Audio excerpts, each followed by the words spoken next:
গুম ও খুন একটি রাজনৈতিক সিদ্ধান্ত এবং এসব বাস্তবায়নের জন্য ছিল বিশেষ টিম। পুলিশ, র্যাব সহ সবাইকে গুমের আদেশ দেওয়া হয়েছিল। এসব কথা বলেছেন তথ্য ও সম্প্রচার উপদেষ্টা মাহফুজ আলম। মঙ্গলবার রাজধানীর তেজগাঁওয়ে গুম ও খুনের শিকার হওয়া পরিবারের সাথে ঈদের শুভেচ্ছা বিনিময়কালে তিনি এসব কথা বলেন। জানান, গোটা দেশেই আয়নাঘরের অস্তিত্ব ছিল, অসংখ্য মানুষ গুমের শিকার হয়েছেন।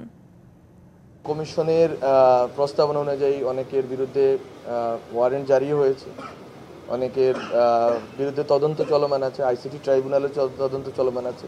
কিন্তু আমরা জানি যে আসলে 15-20 জন মানুষে এখানে জড়িত ছিল না। এই সংখ্যাটা অনেক বড় এবং এটা একটা সিস্টেম ছিল যে পুলিশ বাহিনী, র্যাব বলেন, পুলিশ র্যাব বলেন, গোয়েন্দা সংস্থা বলেন, তৎকালীন